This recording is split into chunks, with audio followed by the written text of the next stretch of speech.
அஸ்ஸலாமு அலைக்கும் வரஹ்மத்துல்லாஹி தஆலா வபரகாத்துஹு.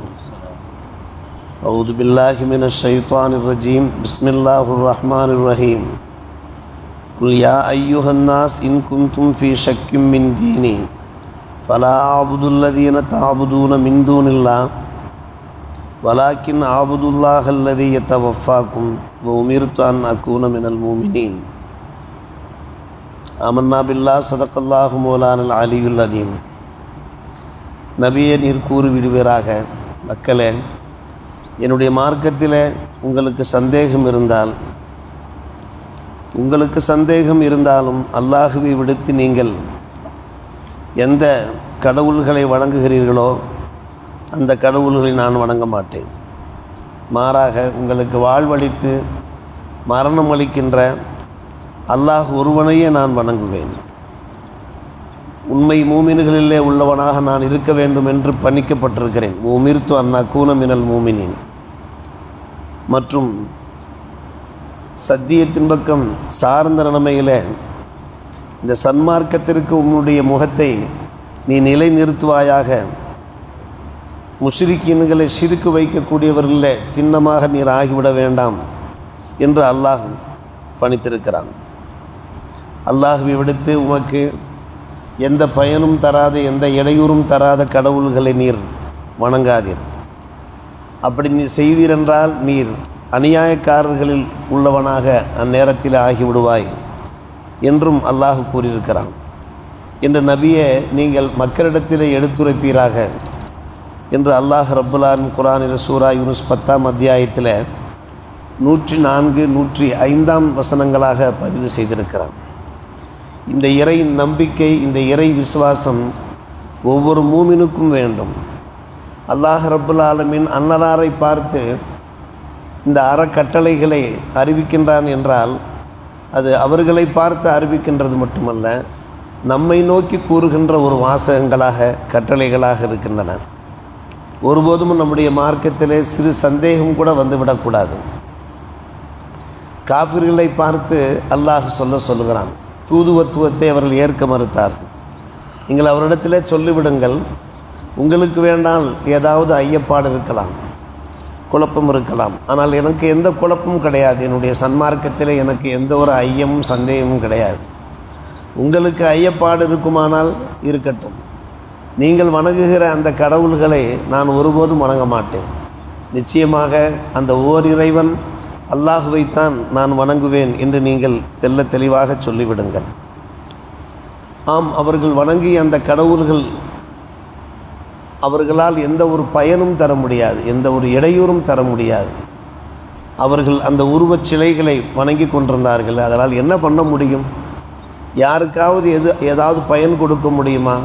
அல்லது இடராவது தர முடியுமா என்றால் தர முடியாது. ஆனால் அந்த ஓர் இறைவன் நமக்கு வாழ்வளித்தான், நம்மை படைத்தான், வாழ்வளித்தான். மரணத்தையும் அவன்தான் தரப்போகிறான். மறுமை நாளிலே நம்மை எழுப்புவான். நல்லவர்களுக்கு தக்க சன்மானங்களை, வெகுமதிகளை வழங்குவான். தீயவர்களுக்கு தக்க தண்டனைகளை வழங்குவான். அவனைத்தானே உண்மையில் நாம் வணங்க வேண்டும் என்று நீங்கள் சொல்லிவிடுங்கள். அந்த படைப்பாளன் ஒருவன் இருக்கிறான். படைப்பனங்கள் நாம். அந்த படைப்பாளன் ஒருவனையே நாம் வணங்க வேண்டும்.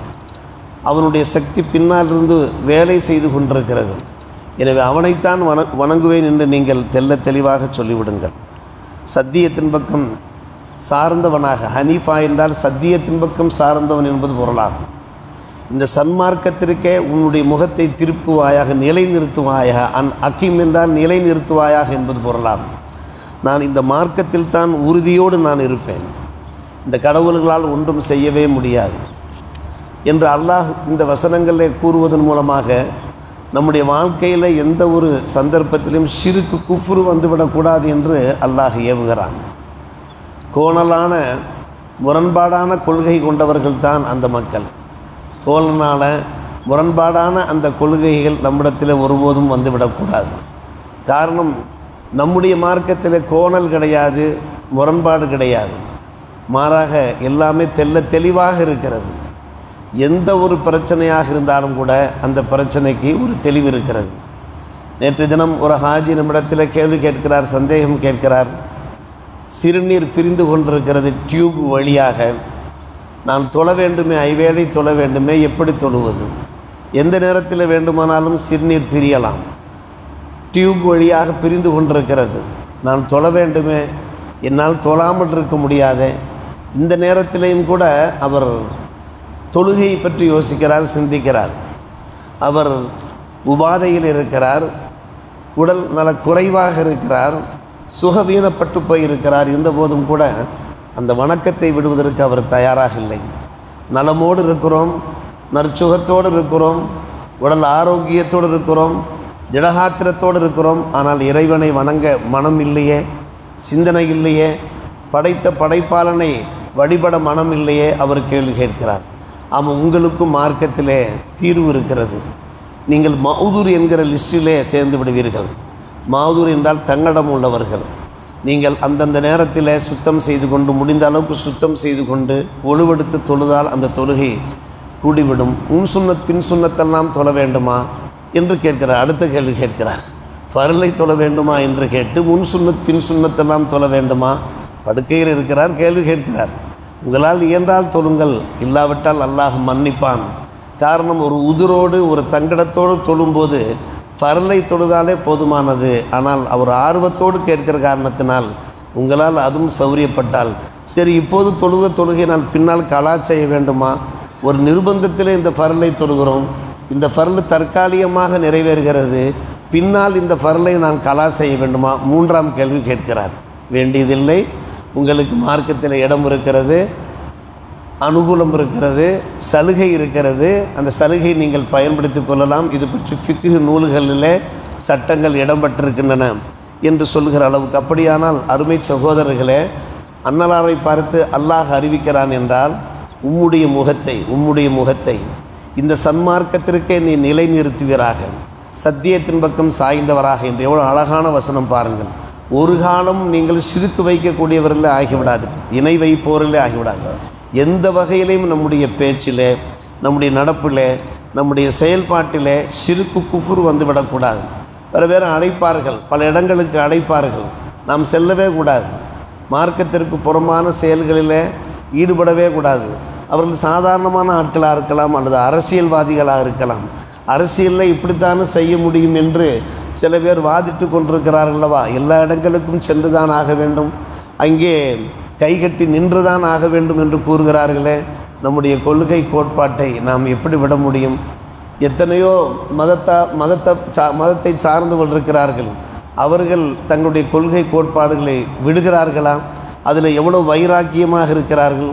அவர்கள் ஷிர்கிலே குஃப்ரிலே இருந்தபோதும் கூட நம்முடைய மார்க்கத்திற்கு எதிரான செயல்களிலே அவர்கள் ஈடுபட்டு கொண்டிருந்தாலும் கூட அவர்கள் தங்களுடைய கொள்கை கோட்பாடுகளில், சித்தாந்தங்களில் எவ்வளவு பிடிவாதமாக, எவ்வளவு முரண்பாடாக இருக்கிறார்கள். நாம் ஏன் இறங்கி செல்ல வேண்டும்? எனவே அது அரசியல்வாதிகளாக இருந்தாலும் சரி, மற்ற யாராக இருந்தாலும் சரி, எந்த ஒரு காலகட்டத்திலையும் ஷிர்கு குஃப்ரில் ஈடுபட்டு விடக்கூடாது. அல்லாஹ் ரப்பல் ஆலமீன் அன்னலாரை பார்த்தே சொல்லுகிறான், வலா தகூனன்ன மினல் முஷ்ரிக்கீன், ஷிர்கு வைக்கக்கூடியவர்களே நிச்சயமாக நீங்கள் ஆகிவிடாதீர்கள்.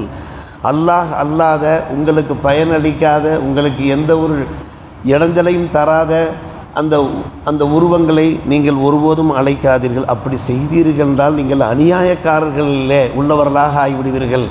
அநியாயம் என்றால் என்ன அர்த்தம்? எந்த செயலை செய்ய வேண்டுமோ அந்த செயலுக்கு மாற்றமாக எதை செய்தாலும் அது ஒரு வகையில் அனிதம் தான். அதனால்தான் அல்லாஹ் மினல் ஸாலிமீன் என்று கூறுகிறான். இது அன்னலாரை பார்த்து சொல்லப்பட்டதாக இருந்தாலும் கூட அவருடைய உம்மத்தாரை பார்த்து சொல்லியதான். எந்த காலம் பெருமானார் ரசூலே கரீம் ஸல்லல்லாஹு அலைஹி வஸல்லம் ஷிர்கு குஃப்ரிலே ஈடுபட போவது கிடையாது, சத்திய மார்க்கத்திலிருந்து விலகி செல்ல போவது கிடையாது. ஆனால் அவருடைய உம்மத்துமார்கள் சில சமயம் சருகி விடுவார்கள், வலிக்கி விடுவார்கள், ஸ்லிப்பாகி விடுவார்கள் என்கிற காரணத்தினால்தான் அல்லாஹ் ரப்பல் ஆலமீன் இந்த வசனங்களை நமக்கு இறக்கி வைத்து நமக்கு உணர்த்தி கொண்டிருக்கிறான். என்றைக்கும் ஈமானிலே, இஸ்லாத்திலே, இஹ்லாஸிலே, தக்குவாவிலே நாம் உறுதியாக ஆணித்தரமாக இருக்க வேண்டும் என்பதை அல்லாஹ் உணர்த்தி கொண்டிருக்கிறான். அத்தகைய நல்ல கொள்கையோடு இறுதி மூச்சு வரை நாமும் நம்முடைய குடும்பத்தினரும் வாழ மரணிக்க அல்லாஹ் ரப்பல் ஆலமீன் நல்லொரு புரிவானாக. வாஹிர் தாவானா அல்ஹம்துலில்லாஹி ரப்பில் ஆலமீன்.